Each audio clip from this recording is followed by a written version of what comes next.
Parents hope their children will be creative, but many believe that creativity is a trait predetermined at birth, like height or eye color. In reality, creativity is a characteristic that can be developed, and parents and grandparents can help nurture that gift through their daily interactions with their children and grandchildren. Stay tuned to find out how. Hi, for those of you new to my channel, I'm Dr. Creadon Wright. I'm a board-certified family physician with over 33 years' experience treating patients. Now that I've retired, I have the time to share the wisdom that I've gained from my education and patient interactions. And you have the ability to benefit from this without having to live through med school, residency, and patient care yourself. Creativity comes in many forms, and creative people are often remembered for their contributions to society. A person can demonstrate creativity in music, painting, drawing, or sculpting. But creativity does not just exist in the arts. Some of the best athletes became that way, not only through their physical fitness, but also by their ability to apply creative strategies to their sports. Scientists can use creativity in their problem-solving skills to develop new products and technologies to improve health and quality of life. Diplomats and negotiators can creatively bring parties together who initially had opposing viewpoints and visualize a solution that is beneficial to all involved. By definition, creativity involves innovation. Some people refer to this as thinking outside the box. Many people believe that the phrase thinking outside the box originated from the following puzzle. Connect these 9 dots with 4 straight lines without lifting your marker from the page. So at first, you might go around the edges. 1, 2, 3, 4. But you've just left the middle dot out. So you might try it again and say, I'll start with a diagonal so that way I'll encompass the middle dot. 1, 2, 3, 4. But then you're missing that dot. Thinking outside the box encompasses thinking of these dots as being a box and drawing your line outside the box. So it would be 1, 2, 3, 4. And that is what many people consider the origin of the phrase thinking outside the box. The solution doesn't lie just within the 9 dots, but extending beyond the perimeter. Once your brain has been taught to think outside the box, it can extrapolate to other types of creative puzzle solving. One type of puzzle is a rebus, in which words and/or pictures are arranged in an unusual way to be solved for an everyday word or phrase. Here is an example of a well-known rebus. Some of you may immediately be able to solve this puzzle, but others may need to begin thinking outside the box. To help you with this, I'm going to show you a second rebus. Since you've just learned about thinking outside the box in the 9-dot puzzle, this rebus suddenly becomes easy to solve as you can see that it is thinking outside the box. Then, when we go back to the original rebus, that one also becomes easy to solve as it is I understand or I understand. When we are then shown this rebus, it takes almost no time at all to determine that the solution is upside down cake, as our brain is now making the connections. We then may be challenged with a different type of rebus. There isn't something upside down or outside of something or under something, so now this requires some new creative thinking. Looking at it closely, it appears that it's off-center slightly to the right of the page. This would imply that something is missing. Then we realize that it's the letter C.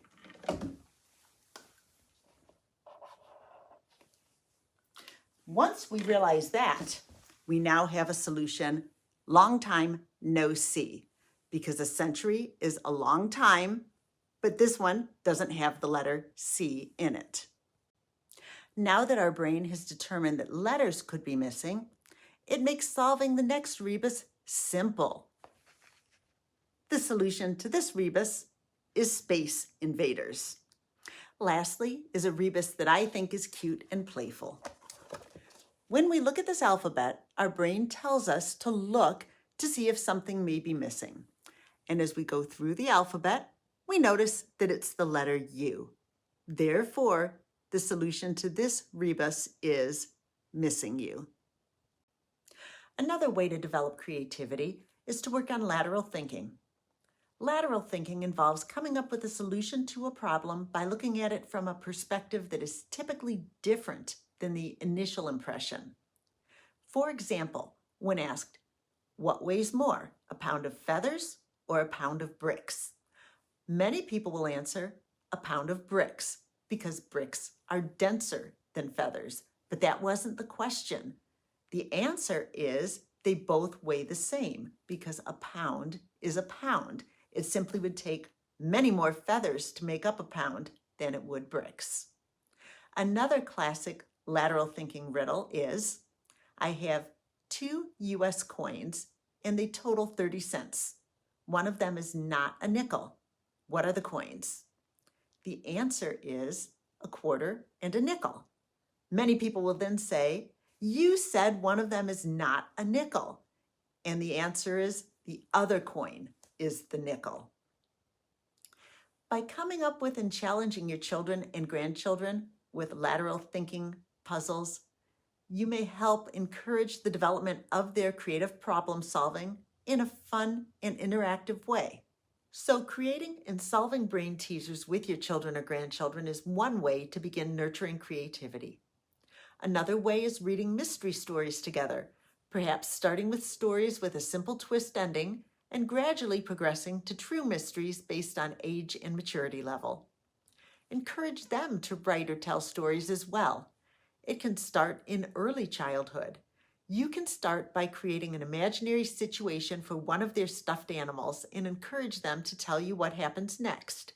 For example, let's pretend Ducky has never seen snow before. He goes outside and sees snowflakes falling from the sky. What do you think Ducky would say? An important aspect of nurturing creativity is to support their early efforts. If every new idea they propose is laughed at or shot down, they will soon begin to doubt their ability to produce valid ideas. Additionally, it is important to ready the mind and body for creativity. A well-rested mind tends to more easily come up with new ideas than one that is struggling simply to stay focused and awake. Try for consistent bedtimes, allowing an age-appropriate amount of sleep. Your teen may need 8 to 10 hours of sleep to truly be functioning at peak capacity. Younger children, toddlers, and infants require even more over each 24-hour period. Proper nutrition with a balanced diet fuels the mind to create. Exercise and regular physical activity also promote a state of readiness for accomplishment. Not all children will show an interest in all categories of creativity, but it is important to encourage all types in order to determine which forms spark the interest of your child or grandchild. The first type we will touch on is musical creativity. Exposing your child to a variety of musical genres can help you see which ones interest them the most. Sing along with their favorite songs, then change up the words to add a verse of your own. If playing an instrument sparks their interest, offer them a chance to learn to play the instrument of their choice. Once they know how to read music, it becomes easier to learn a second or even a third instrument by building upon their base of knowledge. Many music stores offer a rent-to-own program for instruments in case purchasing an instrument right off the bat is too big of a commitment. Some instruments, such as violins and pianos, even come in scaled-down versions to allow small fingers to easily reach the strings or keys. Another type of creativity is artistic creativity. Allow your child or grandchild to experiment with different forms of media, ranging from crayons to charcoals to pastels, watercolors, or paint. Set an area of your house aside that would not result in punishment if a stray splash of paint accidentally made its way to the table. Three-dimensional creations can be made from sand or Play-Doh, and you can progress to clay or other media based on age and interest. Help them appreciate light and shading. Visit museums together and discuss which pieces appeal to you and for what reasons.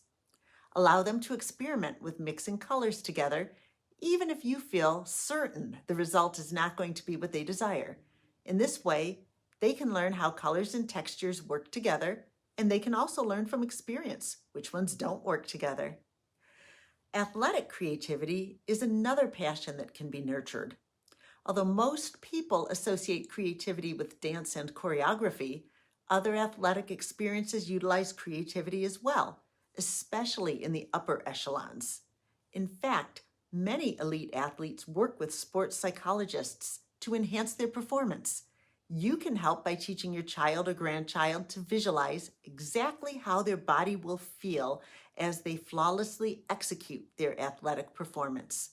They may even be eager to try out a new, innovative move that they visualized on their own. Scientific and technological creativity are also essential to improving our quality of life. Often, this includes identifying a problem, then creating a solution to the problem.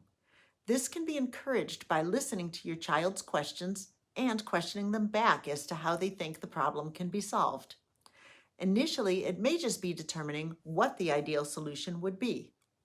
The next step would be to identify what would be needed to reach that solution. Then the brainstorming would occur to toss around as many ideas as possible as to what could be done to achieve those necessary items. For example, if a person needed to fly to reach a goal, a child might toss around the idea that they would need wings. Instead of laughing at the idea of sprouting wings, you could then toss around ideas of what could simulate wings: a jetpack, a kite, a flyboard, a hang glider, a parasail, a kiteboard. By saying the ideas out loud, a practical modification could ultimately be conceived and constructed. Often, creative people feel they have no need for mathematics until they need the calculus to solve their problems from a practical standpoint. At that point, learning new mathematical skills can actually become exciting as they allow the means to an end for developing an exciting concept.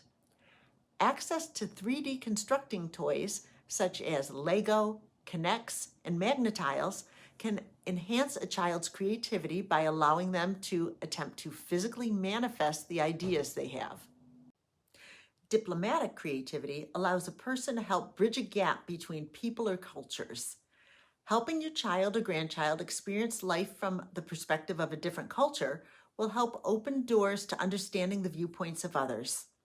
If your budget and schedule allow for travel, take your child with you when possible. If you are not able to physically travel to the destination you want to learn more about, researching it together can provide bonding time while nurturing diplomatic creativity. Lastly, it is important to keep in mind that a creative idea most often strikes when a person is not directly focusing on it. Sometimes when you're feeling stuck creatively, the best thing to do is to turn to another activity with a promise to yourself to revisit the dilemma tomorrow. Often, during a shower or a run or after a good night's sleep, a fresh new idea seems to appear out of nowhere, but it is really because you had been setting the stage in readying yourself and your child to be open to new ideas when one strikes you like a bolt out of the blue. If you're enjoying this series on the most precious gifts you can give your children and grandchildren, please hit like and subscribe or leave me a comment below. The focus of my next video will be on the gift of resilience.